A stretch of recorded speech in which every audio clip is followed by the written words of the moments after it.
Кутман кечиңиздер менен сиздер ЛТРде Күн маек программасын көрүп жатасыздар. Бул жолку чыгарылышта биз дары-дармектерге болгон бааларга байланыштуу маселени көтөрөлүк деп атабыз. Бизден студияга келген конок бар. Саламат сактоо министрлигине караштуу дары каражаттары жана медициналык буюмдардын бааны түзүү жана мониторинг бөлүмүнүн башчысы Айша Сулайманова. Айша айым, саламатсызбы? Куш келипсиз. Биз адегенде тиркеме туурасында сүйлөшөлүк. Себеби дегенде сиздер жакында эле тесттик режимде иштеп баштагандыгын айттыңыздар. Дары-дармекти оңой издеп, баасын көрүү үчүн дары-дармек деп аталган тиркеме иштеп баштады. Негизи бул тиркеме жөнүндө айтып бересизби? Эмне функцияларды аткарат, кантип колдонсок болот, эмне пайдасы бар? Саламатсыздар, теле көрүүчүлөр, ЛТРден. Кандай десем, вот жакында эле 5-июнда тегерек стол болуп өттү да. Анда бүт госоргандарды чакырдык, конок кылып, мамлекеттик органдарды чакырдык, депутаттарды чакырганбыз, бирок алар келе алышкан жок. Мамлекеттик органдарды чакырдык. Ошол анан эми эгер эметип отурса, мындай сутуна келсек, бул мобилдик тиркеменин, бул кандай десем, бул дары-дармек мобилдик тиркемеси дары каражатынын баасы тууралуу маалыматтын айкындуулугун, жеткиликтүүлүгүн жана ачыктыгын жогорулатуу максатында иштелип чыккан да. Анткени ошо көйгөй жарайт болуш керек. Жарандардын республикасынын жарандарында көп нерселер билинбейт да, билишпейт да. Каяктан эмне маалыматты каяктан алсак, дарыларды каяктан алсак, ошо бааларын кантип билсек, мүмкүнчүлүк ар бирisi эле боло бербейт, ар бир эле жарандын мүмкүнчүлүгү жок да. Ошон үчүн бул ошо жеткиликтүү ачыктыгын жогорулатуу максатында иштелип чыккан да. Эми бул мобилдик тиркеме, бул жанагы ар бир эле жаран телефон болсо, жанагы Play Market'тен эле эметип атат, жүктөп алып телефонуна. Ошондон эле баалардын кайсы дарылардын баалары катталган, ошону билсе болот. Анан ал жөнүндө эгер деген тиркеме, эгер жаран дары сатып алып, анан жана QR кодко сканировать деген эмеси бар, функциясы бар. Ошого подводить, QR кодуна подводить этсе эле чыга калат да, дарынын эмесичи, баасычы. Эгер баасы кымбат болуп чыкса, ошо жана телефондогудан кымбат болуп чыкса, аны арыз жазууга мүмкүнчүлүк болот да. Заявлениянын формасы бар. Ошол жака ушул мен өзүнүн жарандын өзүнүн аты жөнүн айтып, анан заявленияга басып койсо. Кечиресиз, ага жетебиз азыр. Мен сизден сурайын дегеним, мисалы, дарыны издеп аткан жөнөкөй, жаран. Ошол мен сиздердин тиркемеңиздерди көчүрүп колдонго аракет кылдым. Бул жакта эгерде мен сатып ала турган дарынын алдын ала баасын мен бул жактан салыштырып билсем болот экен да, ошондо, туурабы? Бар. Бул жана квитанцияны алганга чейин эле. Ооба, мен алдыга озуп кеттим да. Ооба, функциясы бар. Бул биздин азыркы убакта 900дөн ашык дарынын баасы катталган. Дагы кеңейсе керек. Кеңейет буюрса. Кеңейет, анан баасы бар. Ошол функцияны бассаңар эле, ошо тизмеси чыга калат, ошо баалардынчы. Баалар дарылардын өзүнүн анан баасы. Кайсы, мисалы, дарыканада канча сомдон сатылат? Жок, азыр деген ошондой да. Анан деген эгер деген ошол эмеси чыкса эле, уже билесиңер да. Эгер деген бааны ошо дарыны аптекага барып, дарыканага барып алам десеңер, уже билесиңер да. Бул туура сатылып атабы же аптека кошумча кошуп бааны кымбатыраак сатып атабы? Ошол билинет да. Бул ошондо эмненин негизинде, кайсы базанын негизинде маалыматтар бул жака топтолуп атат?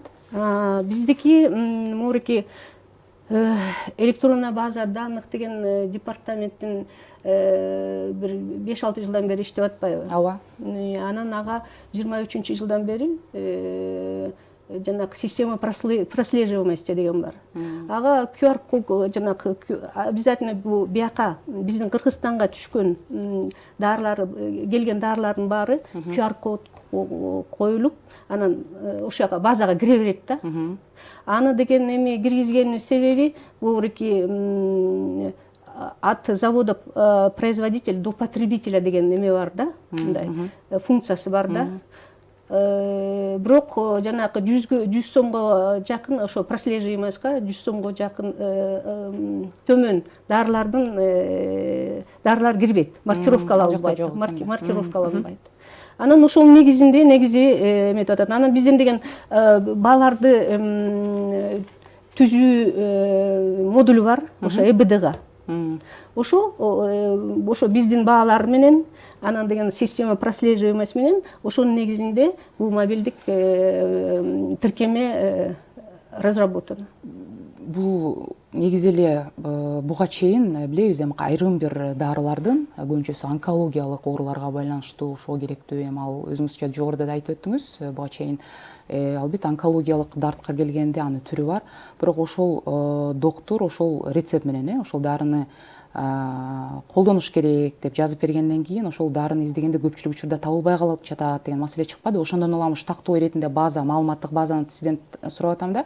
Негизи ошондо биз көбүнчөсү дарыны табаардан мурун эми албетте издейбиз да, кайсыл дегеле сатылабы, кайсыл дарыканада Неманда болобу же ошол эле мамлекеттик Элеман деген дарыканада болобу, ошол маалыматтык базада бул жакта бир гана жеке тарапта болобу же мамлекеттик жанагы билебиз бир соңку бир канча жылдан бери Элеман деген дарыканаларды ачылып атат, ошондогу базадагы маалыматтардагы жалпы камтылганбы бул тиркемеде? Жалпы камтылган, жалпы. Жеке тараптардыкы дагы? Жеке тараптардыкы дагы. Жеке тараптардыкы жана Элемандын да аптекасы кошулат. Бирок азыр мен айтып кетүүчү нерсе, баардыгы азыр мен айтып атпайм, функциялары көп, аябай бул эме мобилдик тиркеменинчи, бирок баары толук кандуу ишке кире элек. Азыр программисттер биз менен чогуу эмедебиз да, ошол анын иштеп чыгуудабыз.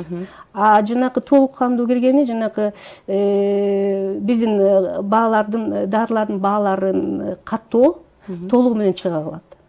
Анан QR код, эгер деген сатып алып туруп, анан силер текшергениңиз келсе, QR кодду наводить этип аласыңар, эме мененчи дарыга. Анан ошондо чыга калат да, ал деген баасы туурабы же туура эмеспи. А туура эмес болсо ошо жана заявление жазасыңар монополияга каршы службага.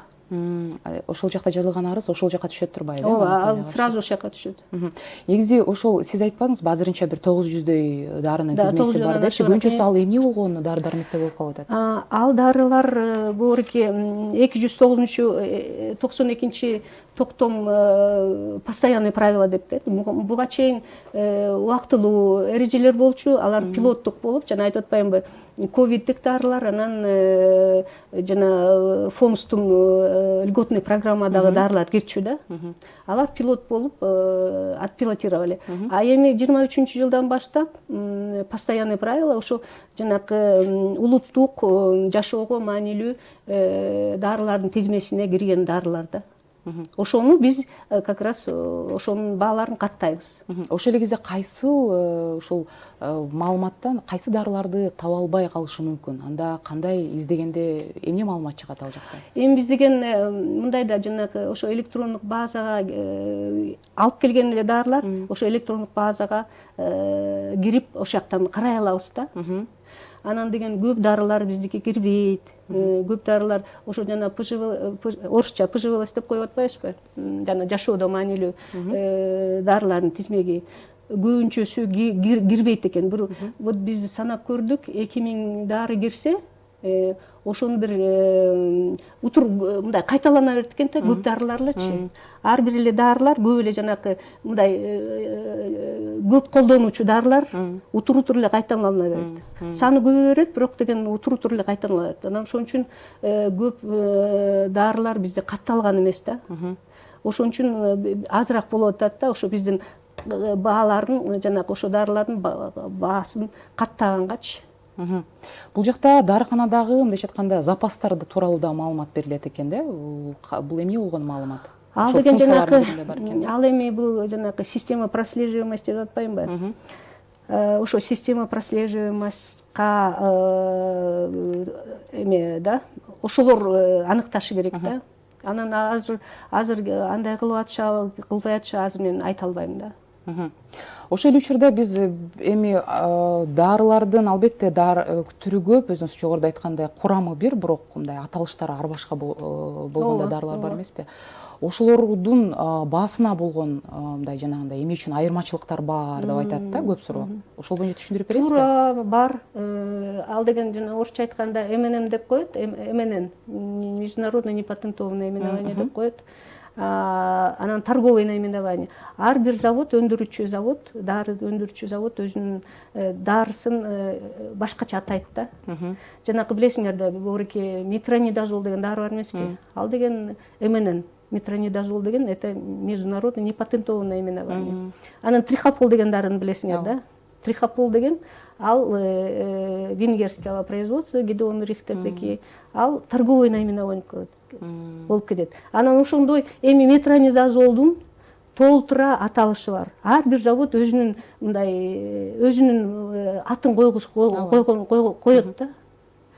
Жөн деле коюп коюшат метронидазол депчи. Вот индийский дарылар, Индиядан чыккан дарылар, ошо в основном метронидазол, метрогел, тигел деп кете беришет. Анан деген ар бир завод көп мындай эмгек кылат. Эгер деген ошол эле жана МННдин алкагында брендовый препараттар бар. Аябай көп Америка, Европа көп мындай каражаттар колдонот да. Уникалдуу рецеби бар, патентованный болуп калат. Анан алар, конечно, дарыны кымбат сатканга, жана өзлөрүнүн завод чыгарып атканда өзлөрүнүн эмесин кошот да. Жанакы өзлөрүнүн расходторун кошот, анан кымбат болуп чыгат. А кээрлер жөн эле генерический деп коет, алар арзан эле болуп чыгат. Ошо заводдон өндүрүлгөн заводдон эметилет да, таасир этет да, баасына. Аша, негизи дары-дармек ошол арызда жок болсо, же болбосо аны катталбаган, же мыйзамсыз баягы макамын, статусун көрсөтүп, анан бул жарандардын ошол ден соолугун коргоого жардам берет деп айтылбады эң биринчи кезекте бул функциясы дагы бул тиркемеде. Негизи көбүнчө ошол кандай дарылар жөнүндө сөз болуп атат бул жерде?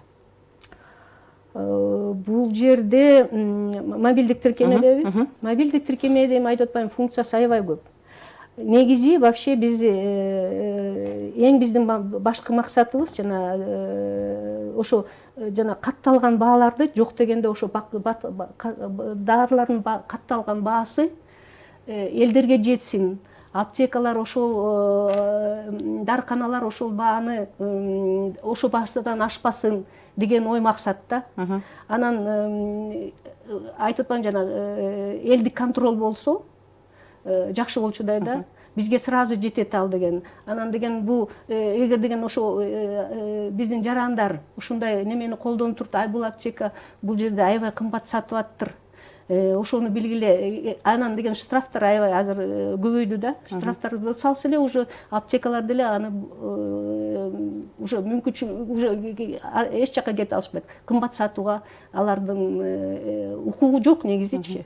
Анан бирок ошондой болуп кетип атпайбы? Арыз жазылган убакта андан аркы чара кандай көрүлөт? Ошо чара ошо антимонополияга каршы кызматы карайт да, анычы. Анан алар укугу бар, алар штраф салышат. Ошо эң эле бир эмеси жеңили ошо 35 000. Эгерден эки дары табышса, допустим, да, ошол 35 000, 70 000 штраф төлөшөт. Негизи Кыргызстанда биз билебиз, соңку жылдары дары-дармек тартыштыгы байкалып жаткандыгы айтылып эле жүрөт. Бейтаптар ошол керектүү дарылар табылбай, табылса да кымбат болуп калат деген сөздөр айтылган эле. Негизи эле ошол дары дармектин баасына карата сиздер таптан кандайдыр бир мониторинг жүргүзүлдү беле, жүргүзүлсө канча бир убакыттан кийин кайталанып турат балдарга болгон мониторинг эми былтыркы жылга билесиңер да эме болчу, мораторий болчу. Быйылкы жылда болсо мына биздин уже июнда, июльда мониторингке чыгабыз. Буга чейинки маалыматтар боюнча бөлүшөсүзбү анда? Сиздер эмнени байкадыңыздар? Кайсы дарыларга көбүнчө балдардын мындай өзгөрүүсү кандай бөлүндү? Мисалы, ал дарылардын классификациясы боюнча. Классификация эми мындай айта албайм, бирок деген мен биздин эме боюнча, маалыматтар боюнча жанакы көп колдонуучу дарыларга баалар. Көп колдонуучу дегенде биз тактап кетпейликпи Айшайым? Көп колдонуучу эме күнүмдүк да, допустим, жанакы тиги гипертоническая болезнь да, ошолорго колдончу дарылар көп алынат да. Биздики оказывается Кыргызстанда ошо сердечно-сосудистый оорулар менен эң биринчи орунда экен да. Анан жарандарыбыз көп ошол дарыларды көп алат да деп ойлойм да. Анан жанакы антигриппозный состояние ар бир жылы ар кандай болот да. Бирок ошондой дарыларды көп кымбаттап кетиши мүмкүн. Жана ковиддин убагында эсиңизде барбы? Жанакы көп дарылар эме болду да. Жана эноксапарин, аябай эме кымбат болду. Ошондой нерселер көп болот да. Дем көп колдонуучу. Сезонный болгондо эле уже баасы кымбаттап кетти. Допустим, грипп, осень, весна, грипп. Уже ошолор дарылар кымбаттап кетиши мүмкүн. Буга чейинки мониторинг жүргүзүлгөн да, сиздер тараптан? Ооба, 23-жылы жүргүзүлүп, анан ошо биздин инспекция, анда ошо биздин инспекция эме салчу, жана штраф салчу. Ошондо бир топ эмелер бар, азыр деген эсимде жок, кандай цифралар экенинчи. Биз билебиз, ошол дарыларды ошол алып келе турган мамлекеттердин баягы ошол бааларга жөнгө салууда, негизи эле бул саламаттык сактоо тармагындагы дарыларды сырттан ташып келүүдө бирдиктүү бир нормага ылайык ошол эле Кыргыз фармация мамлекеттик ишканасы түзүлгөн болчу. Анын негизинде ошол жакта Элеман деп аталган дарыканалар иштеп баштаган. Бул бир эле Бишкекте эмес, аймактарда дагы ачылганын эсибизде, соңку бир канча жылдан бери. Анын базасы дагы барган сайын кеңейет деп айтылган эле да. Ал жактагы ошол Элеман дарыканаларындагы дарылардын баягы базасындагы маалыматтар бул тиркемеде камтылганбы? Бул тиркемеде Кыргыз фармация как раз исключение болуп эсептелет да. Элеман Кыргыз фармациянын филиалы болуп эсептелет. Анан жана биздин токтомубузда бар, ошо бир нече группа препараттар баасын каттоого исключение жасалган да. Ошо Кыргыз фармация как раз ошо биздин исключениеде. Бул эмнеге байланыштуу? Эмнеге байланыштуу болгондо, булар биз жана разработка жасап атканда, токтомдун үстүнөн иштеп атканда, алар кат жазышты. Биз уставыбызда 5-7% кошобуз депчи. Булардын уставында жанакы завод, өндүрүүчү заводдон алып келишет, же болбосо мындай льготный бир белекет кылып туруп алып келет. Арзан дагы, негизичи, арзан. Бул башка мындай жана жеке фирмалардан арзан алып келебиз деп жазышкан да. Ошон үчүн биз аларды кошкон жокпуз. Вот 23-жылдын аягында мониторинг жүргүзүлүп, биздин инспекция, бизде департаменттин инспекциясы мониторинг жүргүзүлүп, текшерилип, ошо бааларды ФОМС менен чогуу болду эле го дейм. 23-жыл мен иштеген эмесмин. Анан ошон үчүн 5 миллиондон ашык штраф салынган да. Абдан көп эмелерге штраф салынган бүт республика боюнча.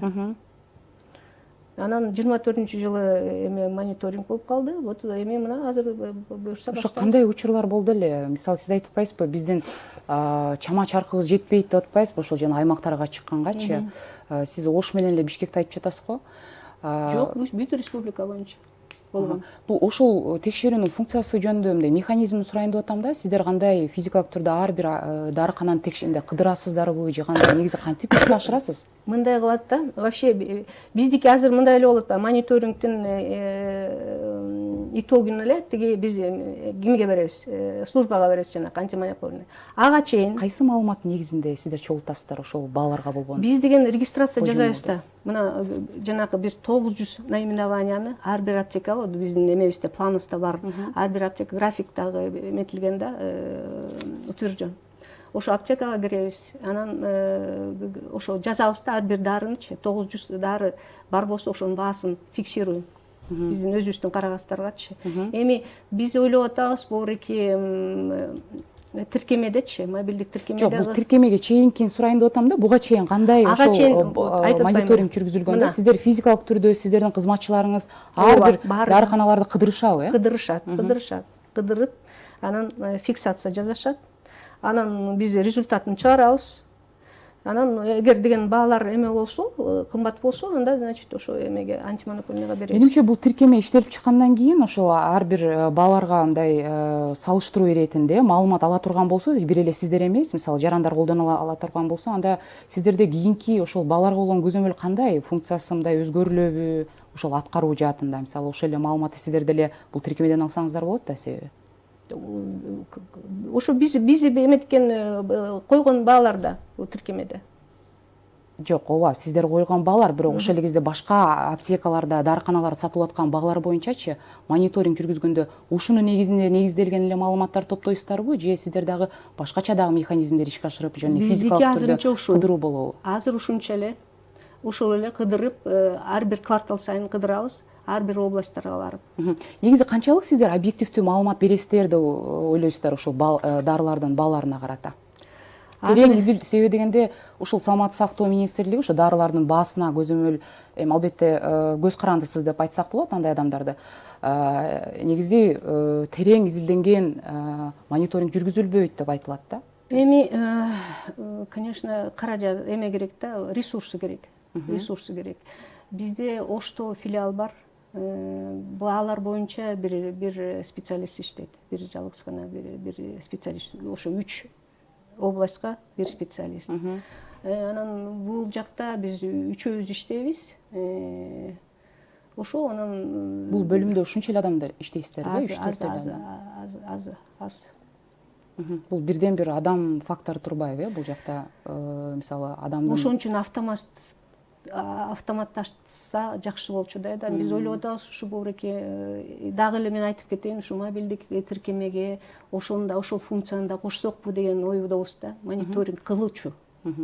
Анткени жанакы бирок балдар ошо программисттер айтып атат, жанагы 1С кошулуш керек экен, ГНСтин базасына кошулуш керек экен деген эмелерди айтып атышат да.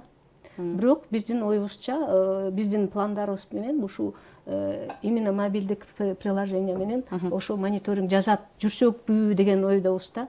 То есть бул биздин өзүбүздүн эмебизде эле кереги жок, ошондон эмете коюп эле, эгер бул база аябай чоң болуш керек да, негизичи. Аябай өнүккөн база болуш керек. Азырынча тесттик. Бирок жанакы биздин прослеживаемость деп атпайбыз, ал деле дагы толук кандуу мындай иштеп кете элек деп айтсак болот да, мындай майда чүйдөлөр дагы эле дорабатывается. Ошол система прослеживаемости тоже ушундай эмеге эметилген да. Эгер деген биз билсек, жанакы кирген бааны билсек, анан деген жарандарга сатылган бааны билсек, уже билип калабыз да, канча көп, канча кымбат сатып атканын аптеканычы. Ал бардык дарыларга тиешелүү болот да. Бул система прослеживаемостичи. Айша айым, чоң рахмат сизге, убактыңызды бөлүп бизге келип бергениңиз үчүн. Урматтуу телекөрүүчүлөр, биз Саламаттык сактоо министрлигине караштуу дары каражаттары жана медициналык буюмдардын бааны түзүү жана мониторинг бөлүмүнүн башчысы Айша Сулайманова менен дарыларга болгон баа жана азыр тесттик режимде иштеп жаткан дары дармек деп аталган тиркеме туурасында сүйлөштүк. Аты жөнүм болсо Айгерим Жөнөкул. Кайрадан эфир аркылуу амандашканча саламаттаңыздар.